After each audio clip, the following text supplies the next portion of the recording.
you hear what the kids are calling it? Do I want to know? Yeah. Phoenix. The Dark Phoenix story, which is the most lauded and beloved storyline in the history of X-Men comics, is about Dark Phoenix, it's about Jean. It's a female-led story, there's a female protagonist, and it's really about the strength of this female character. I think we came to it because we believed this was a great story, not because we were trying to tap into some cultural shift. When we step back to ask ourselves what's the most ambitious, the richest, the greatest opportunity as storytellers, it happened to be that it features a woman. I met with Sophie while I was still writing the screenplay, 9 months before we started photography on the film, and we just had lunch in LA, and I said, look, this is the movie that I'm writing. It's called The Dark Phoenix Saga. It's about you, and you're the center of the movie, and it's about Jean getting smaller and smaller and weaker, and Phoenix becoming stronger and stronger. So you're gonna have to ostensibly play the trauma of losing your mind. He basically pitched me the idea, and he said, like, this is your movie, this is my movie, you're gonna kind of take it over. You're gonna have to play every possible color on the spectrum emotionally, and if it doesn't work performance-wise, the movie will not work. It's just that simple.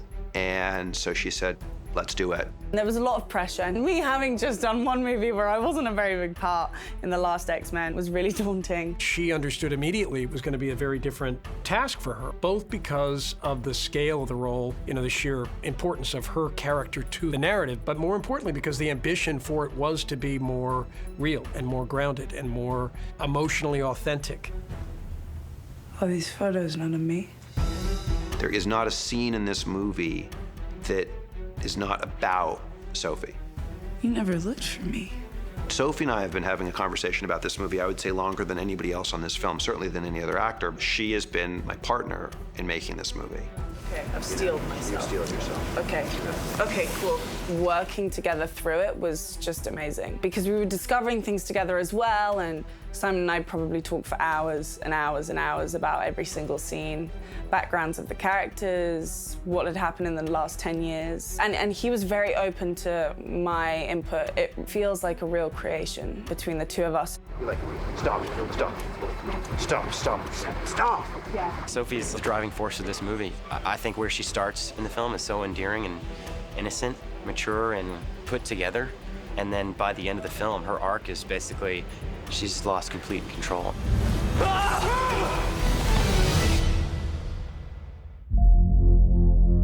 Rarely have I ever seen somebody come to a movie more prepared than Sophie was. Sophie did all kinds of research, especially on schizophrenia. She would walk around in preparation for the movie with headphones in her ears, with just random voices playing so that she would know what it felt like to have to walk through the world, hearing voices that you couldn't control, that weren't actually embodied voices of the people who were in the room or the space with you. How disorienting would it be? How disturbing would it be? All by way of trying to understand what this character might be going through. I don't trust myself. The thing about Jean Grey is that she's not a villain, but she's not like a superhero, gonna save the world, everything is fine. She's very tormented and broken and has a real kind of realism to her. You hurt people. Yes. How did you stop? I made a conscious decision before I started to lose all my inhibitions and like go for it and not be self-conscious or vain, because often that happens a lot with actors and certainly happened with me, and I just wanted to have this be my give it all. I've only come to bring you home, Jean. I don't have a home. You made sure of that. I think it's the best work I've seen her do. She's really stepped up and she's claiming it and owning it. The film's about her, you know, so we need her.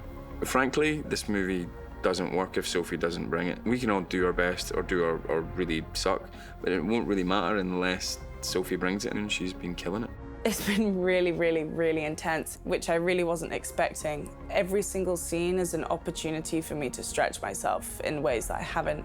Sophie's just a phenomenal actress, and everything I've seen, it's a complete transformation, so it's been wonderful watching her.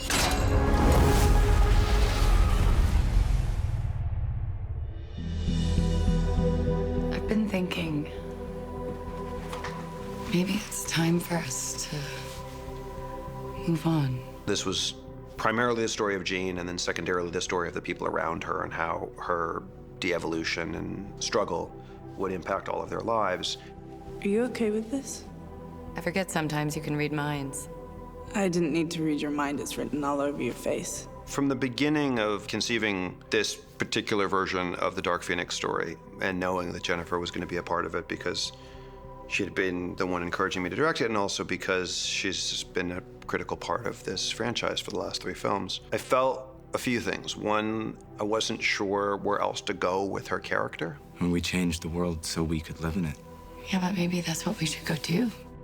2, I felt like killing this particular character in the middle of the film would let you know just how dangerous and unhinged Jean was. And 3, I think for Jennifer, she felt like she had explored everything she could with this character, but also felt she owed it to the fans to have a final goodbye in this role. If anything goes wrong, I'll turn us around in a heartbeat. I know you will. We've gone a lot of different places with Raven. She chose Magneto in the first movie and totally ditched Charles, and then by the second movie, she kind of became this, like, mutant hero. I think that in this movie, all of that is kind of coming to a head now, especially with Jean. I told you to stay away. That's never gonna happen.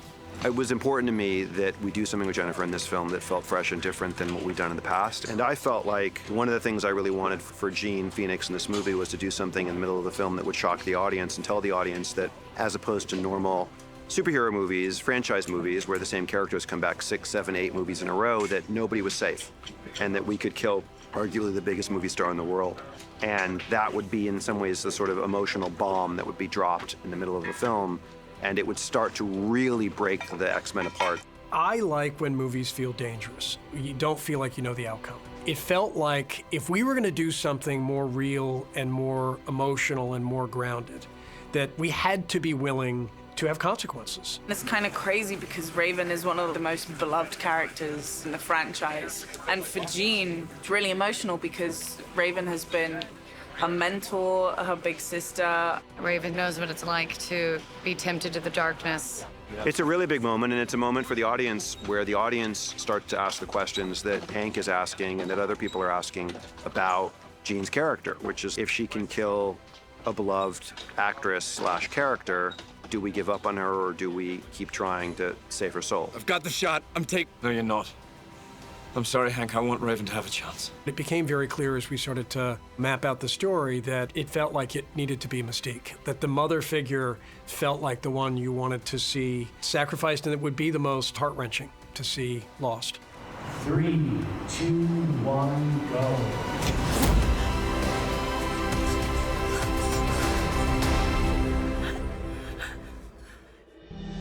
Ladies and gentlemen, that is a wrap on our day and a movie wrap for Jennifer Lawrence. And a franchise wrap on Mystique. She may come back as Raven, but not ever as Blue Mystique. It was bittersweet to wrap Jennifer as Mystique or Raven, because I think she's done the job of playing both so well. She's played Raven extremely well, and she's played Mystique extremely well. When an actor gets to a place where they feel like I've done everything I could with this character, as an artist and as a writer and as somebody who's her friend, I felt like I understand that. I think I'll probably figure out what Raven means to me in a few years when I'm, like, looking back. We all had a dinner together on Jennifer's last night, and you know, we've all become very close, and there's always been a great sort of family vibe on X-Men. It was quite a poignant moment when we all had dinner together and said farewell. The beautiful part about working with Simon is that he understands that all of the women are higher level mutants than all the men. So when it comes to us always saving the guys, it's really true. The women are just more powerful. It's not a girl power kind of thing. It's the reality of the situation. We need you. I need you. I've got your back. Alex is a really powerful, really assured actress and human being, and so she brought that kind of strength to Storm, and we've sensed that potential in her in Apocalypse. But that story was telling so many different stories of so many main characters. There wasn't a lot of space for Storm to really come into her power. And I really wanted in this film to give her finally a big stage in which to express her powers, because I think the fans have been wanting that for many movies now.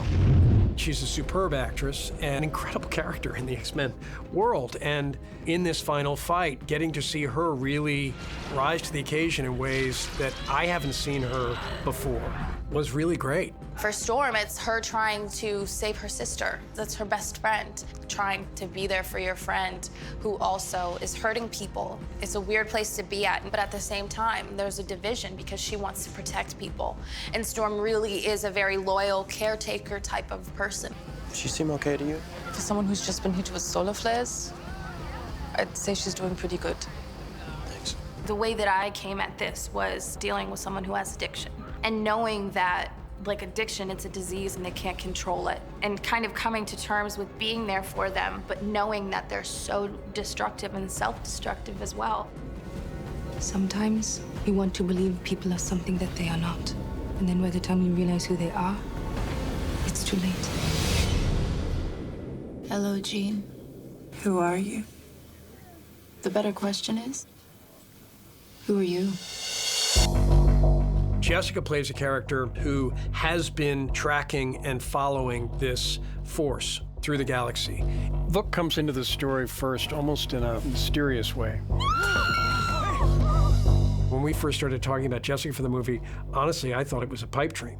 So the idea that we actually got her into the movie and got to work with her was really fantastic. And they're not afraid of me. The only person here afraid of your power is you. What was really important to me, and it's usually for every movie that I make, it's the team that I'm going to be working with. And to be on a set with all these incredible people, to be a part of this spectacle, and to watch Simon in his directorial debut, it's a great joy. They can't begin to comprehend what you are, even your X-Men. Because it is such a character-driven franchise, we need the actors to be able to play real drama. And this movie, to me, more than any other one, necessitated that level of acting. And the only really new major addition to the cast was this alien character, Vuk, and I immediately thought of Jessica. She's an amazing actress. She's got a great sense of humor, a great work ethic. She's studious. Like, she wants to study. Do you know what I mean? She's like almost like an academic as an actor. And she's approaching this role, this bad guy role, which would be very easy to come in and be like, wah, ah, ah, ah, which is how I would do it. And she's approaching it with the same level of academia and studiousness and in-depth thought that she always has, really. Look into my eyes. Let me show you who you really are. There's something about Jess that is extraordinarily powerful. She's so meticulous. There's so much thought that goes into every moment that she's in the movie, and then once she's actually acting it, it looks and feels effortless because she's put in the preparation. When Simon and I first talked about this character, I had this idea of seeing the character more as someone that was emotionally removed from the outcome of what happened. She's 1,000 times smarter than anyone on this planet, and I had this idea of playing her like the vet that tells you that they're gonna put your dog to sleep. They're coming from an educated point of view, and if you fight that, then she can see that as a way of being selfish. This truly is an unfortunate development. Why is that? Because it's so much easier to understand your language when you're not screaming. I was I can't even tell you how nervous I was to meet Jessica and work with her. I think she's incredible. To work with her has been amazing. She's really giving. She's taken me under her wing a bit, which I really appreciate, and she's really inspiring to me. I told you they could never understand you. And what they don't understand, they fear. And what they fear, they seek to destroy.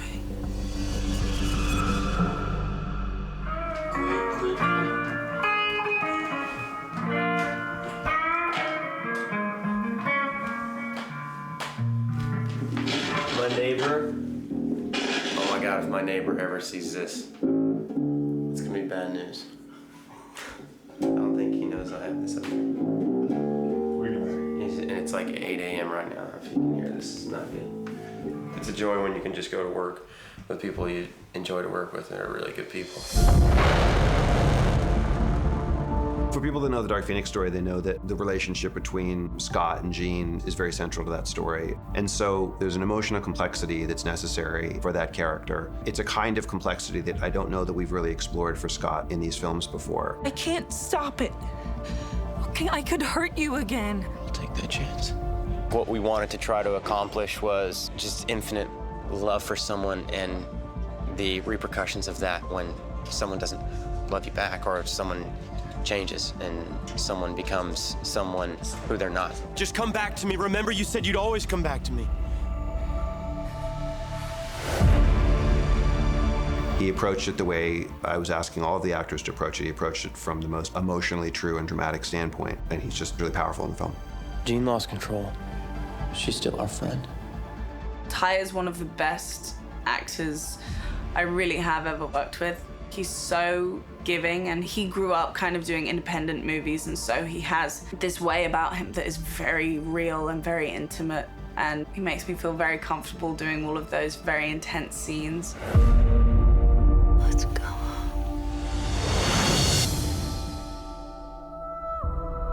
I've said to everybody from the beginning, be radical. When I met with Michael Fassbender, I said, don't act like you're Ian McKellen in the original movies. Act like you're Michael Fassbender in a Steve McQueen movie. I said to Jennifer, don't act like you have to be like you were in the previous 3 movies. Act like you're in a David O. Russell movie. James McAvoy, I said, act like you're in a British drama. Something's happening to her, Raven. She's changing. And what? I don't know.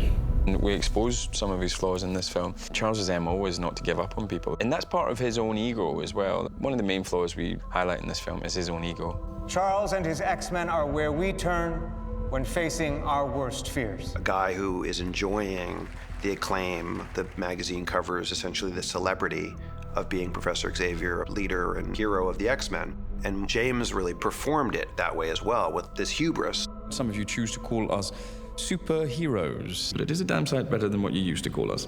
James always brings a lot. He's an incredibly smart and thoughtful storyteller, in addition to being what I think is one of the best actors working today. His ego won't let him give up on somebody because he believes he's got this slight messiah complex, I think, where he feels like he can save everybody. What did you do to her, Charles? I saved her.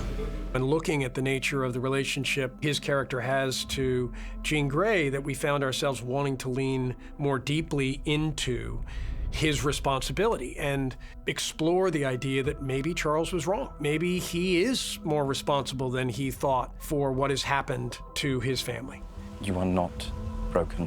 I love working with James. I love what he has done with Charles. In this film especially, because Professor X just really feels like he knows what is best for everyone. He doesn't allow, especially the X-Men, the dignity of their process, and he creates their process for them. And I think that is the little nook at which everything has started to fall apart. It's part of what James really grabbed onto, and I think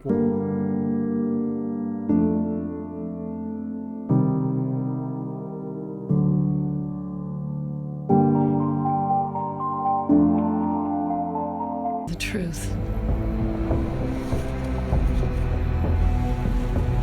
There's another word for that.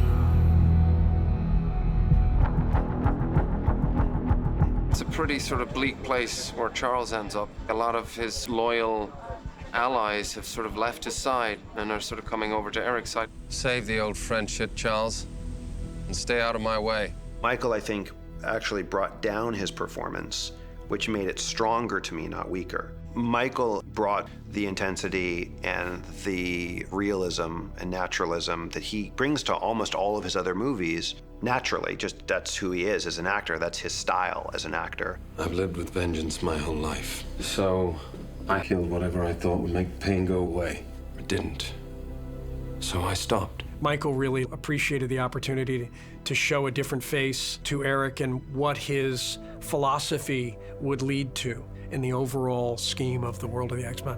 He's so extraordinary at expressing so much with so little, and he does so much with his eyes, and he doesn't have to raise his voice to be firm and to be strong. The girl dies. For the first time, it's crazy, but now their fourth film together, Nick Hoult and Michael Fassbender have a couple scenes just one-on-one with each other. I know we've had our differences in the past, but we both love Raven. We've done scenes together, but they've always been the action scenes or at the other ends of corridors and not directly interacting with each other or in big groups. This was the first time doing a scene just one-on-one, a couple of scenes with Michael, which is fantastic. You've known him a long time and look up to him. So to take the chance to be there and have those moments with him was brilliant. Why are you here, Hank? You have eyes and ears around the world to help you find mutants for this place. I want you to help me find Jean. With Hank, the goal and ambition was to give Hank the opportunity to call Charles out and sort of come into his own as a leader and as an individual. I loved the idea that you take this really mild-mannered, meek character, which is what he's been in the previous films, but he starts to turn. And so it gave him this gravity and sadness and strength. It's your fault, Charles. It's your fault she's dead.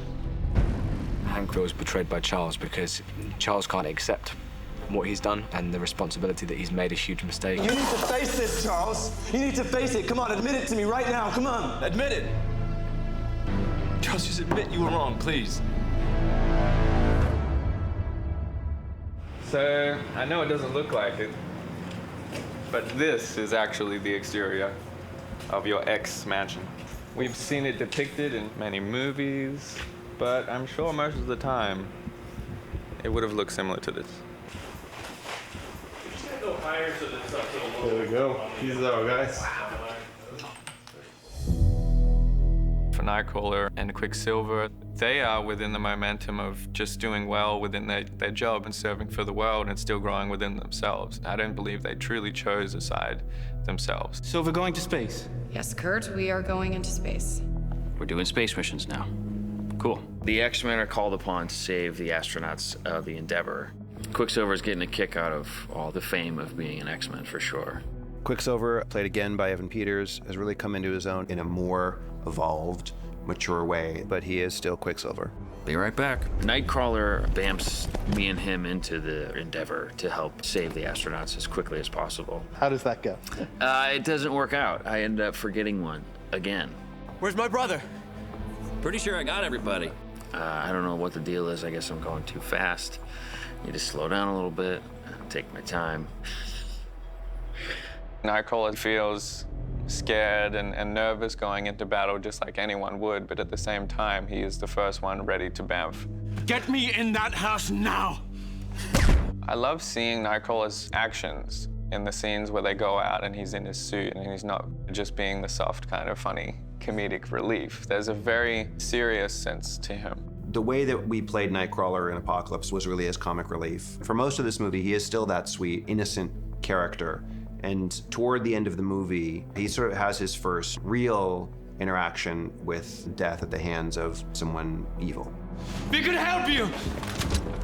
Please! It is a fulcrum in the life of Nightcrawler that makes him violent. And you see a different side of Nightcrawler than you've ever seen before. In seeing the guard having lost his life, Cody's enraged, and it unleashes a violence and a rage we haven't seen from Cody before, which he visits upon his attackers. And it's pretty gratifying to see that character get to pursue that arc.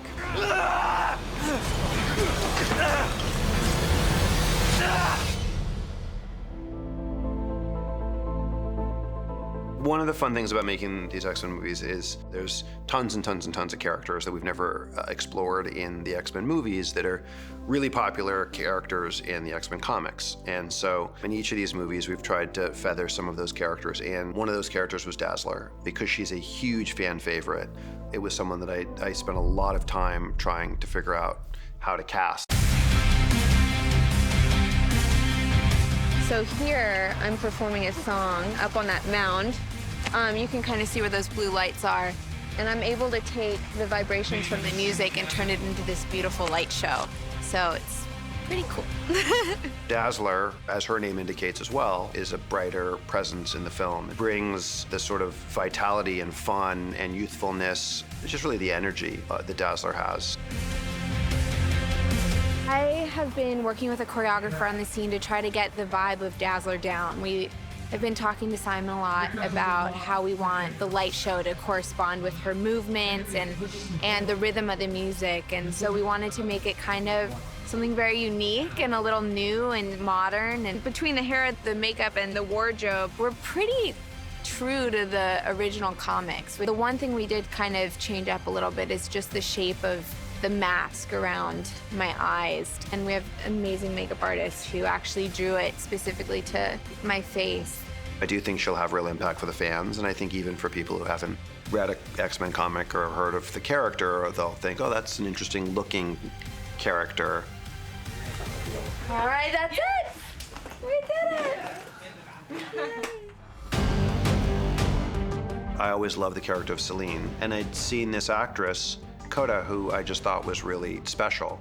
And again, just really interesting. There was something about her I hadn't seen before, and she'd never been on screen before. 2 birds, US. Tell everyone to stay calm but ready. I come from science. I used to work as a cardiovascular researcher, and it was my path. I knew I was going to be Dr. Eberhard. I knew I wanted to help people and I wanted to heal people. I never thought that I would be an actress. So to really step into this is unreal. Simon just said, you know, I really want you to exude someone who has wisdom and who can really bring that to life. You're really secure in your powers. You're someone that stands in and holds space for that. You're not the only one who can control minds. I have sweet weaponry skills where I like pull out a dagger. It's embellished with gemstones. It's pretty gnarly. Similarly, Riki is a character who's not a big character in the comics, but someone in the comics who was always interesting to me when I was growing up and reading them and thinking he was cool. I wanted to include him also as part of Eric's cadre of sort of badasses because he's a badass character. We're calling him Medusa at this moment, and he has these braids that are about 10 feet long that I basically have hand-to-hand combat with.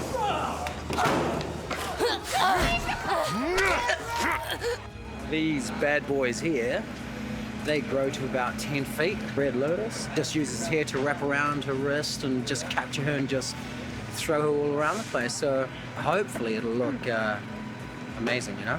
Just goes in like that and then down. And then down into like all these like... Yeah, right.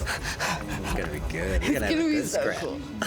It's gonna be so cool. Andrew's a stuntman, and I was watching him do the stunt rehearsals, coordination, choreography for what would eventually be the actor we would cast for Red Lotus. But there was something so interesting about his face, and he has a presence and a sort of life to him when he just in real life that I thought might be kind of interesting to just let him play the part. Also because primarily what he's doing in the movie is fighting. I figured, well, he'll do a better job of fighting than some actor we bring in to do 2 lines. Turned out to be actually a really good actor on top of being obviously an incredible fighter. It's funny, you know, this is the first time I've directed a movie, and I don't know that I'll ever get a cast that's gonna be this good again as a director on a movie. We have been incredibly lucky to get these incredible actors.